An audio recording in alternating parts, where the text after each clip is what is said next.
The Japanese Diet has just passed a law that will forever change Japan's role in Asia.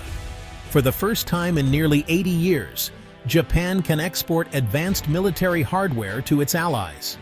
This ends a long-standing pacifist doctrine and signals a seismic shift in regional security. The Philippines is first in line, with high-level talks underway for advanced fighter jets and warships. This isn't just a sale, it's a bold statement of solidarity between two maritime democracies facing mounting regional pressure.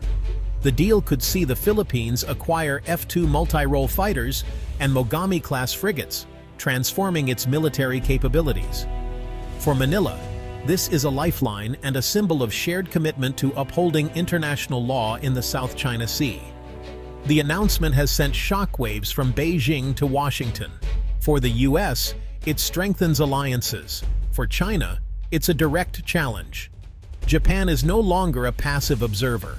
It's now a proactive player in regional security. The era of Japan's checkbook diplomacy is over. A new era of strategic engagement has begun, with the Philippines as the first test case. The world is watching as these two island nations redraw the map of Asian security. Japan's new law is a revolution in its defense policy. For decades, Japan's military exports were unthinkable. Now, they're reality. The Defense Equipment and Technology Transfer Agreement framework allows Japan to export everything from patrol vessels to advanced fighter jets. Exports are limited to peaceful nations, but the message is clear. Japan is stepping up as a regional security provider. This shift is the result of years of debate and a changing security environment. Previous governments loosened restrictions, but this law opens the door to full-scale, lethal weapon sales. Japan is responding to new threats and can no longer afford to stand on the sidelines. This move positions Japan as a major player in the global defense market. For countries like the Philippines, Vietnam, and Malaysia, it's a chance to strengthen defenses without over-reliance on Western suppliers. Japan isn't just selling weapons, it's forging new partnerships and building regional resilience. This is a strategic leap, not just for Japan, but for the entire Indo-Pacific. The region's security landscape will never be the same. To grasp the magnitude of this change, we must revisit Japan's post-war constitution. Article 9 renounced war and banned the use of force to settle disputes. This pacifist clause shaped Japan's identity for generations, limiting its military to self-defense and banning arms exports. The three principles on arms exports, adopted in 1967, expanded this into a near-total ban. For decades, Japan's peaceful stance was a point of national pride and international reassurance. But today's security realities have forced a cultural and psychological shift. The debate over changing this policy has been long and contentious, touching the core of Japanese identity. The new consensus peace can't be guaranteed by hope alone. Sometimes it means helping allies defend themselves. Japan's decision marks a profound transformation in its national outlook. What drove Japan to reverse decades of pacifism? The answer: a more dangerous neighborhood. China's military buildup and assertive actions in the East and South China Seas have put Japan on edge. North Korea's missile and nuclear threats add to the urgency. Relying solely on the U.S. security umbrella is no longer enough. Japanese public opinion has shifted from pacifism to realism. Leaders like Shinzo Abe argued Japan must play a bigger role in upholding the rules-based order. This policy is about deterrence, not aggression, helping allies build defenses to prevent conflict. A stronger, more engaged Japan aims to preserve peace in an uncertain world. For the Philippines, this deal is transformative.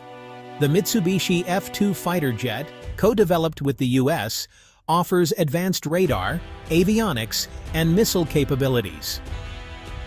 For the Philippine Air Force, acquiring F-2s would be a leap in air power and maritime patrol. Japan's Mogami-class frigates are state-of-the-art, stealthy, and equipped for anti-submarine warfare. These ships would give the Philippine Navy a critical edge in the West Philippine Sea. Together, these assets provide credible minimum deterrence, enough to make any aggressor think twice. The Philippines would finally have the means to enforce its 2016 arbitration victory over China. This is about defending sovereignty and upholding international law. The new hardware shifts the balance at sea and at the negotiating table. The Philippines is no longer a passive victim. It's a nation ready to defend its rights. With Japan's support, Manila gains leverage and confidence. This partnership is a game-changer for regional security. The message: the Philippines stands strong, with powerful friends at its side. This deal is a strategic partnership, not charity. For Japan, a stronger Philippines means safer sea lanes and economic security. Most of Japan's trade passes through these contested waters. Stability is vital. The deal also opens new markets for Japan's defense industry, spurring innovation and jobs. For the Philippines, it's a massive military upgrade with high-quality, reliable equipment. Japanese deals often include training, maintenance, and favorable financing. Diplomatically, Manila deepens ties with a G7 power and diversifies its security relationships. Beyond hardware, this partnership builds trust and shared values between two maritime democracies. It moves both nations beyond historical grievances into a new era of collaboration. By working together, they build a more resilient regional order. Both sides gain strength, security, and a more stable future. This is a partnership of equals, united by common interests. The Indo-Pacific is stronger for it. The Japan-Philippines deal is part of a broader security network in Asia. It's not a formal alliance like NATO, but a flexible web of partnerships, Quad, AUKUS, and bilateral ties. The goal: deterrence by building collective strength to prevent any power from changing the status quo by force. Arming the Philippines strengthens a key link in this chain, making the South China Sea riskier for aggressors. The U.S. is still central, but now encourages allies to share the security burden. Japan's new policy answers that call, using its industrial might to bolster regional defense. This shift creates a more distributed, resilient security framework. Of course, Beijing sees this as containment and may respond with its own buildup. There's a risk of arms races and rising tensions. But proponents argue that inaction is riskier. Letting one power dominate would invite instability. The aim isn't provocation, but a stable balance of power. Collective deterrence is the best hope for lasting peace. The Indo-Pacific's future depends on strong, interconnected partners. The F-2 and Mogami deal is just the start. Next could be joint development, production, and technology sharing, helping the Philippines build its own defense industry. Imagine Japanese and Filipino engineers designing ships tailored for the archipelago. Joint military exercises will grow in scale and complexity, building true interoperability. Intelligence sharing, especially maritime surveillance, will be a force multiplier. Economic benefits follow: high-tech jobs, skills, and investment in Philippine industry. Japan can help the Philippines become a regional hub for defense maintenance and repair. This partnership is about building human capital and institutional trust. The hardware matters, but the real foundation is shared knowledge and cooperation. Together, Japan and the Philippines are investing in a secure, prosperous future. Japan's new defense export policy is a strategic turning point.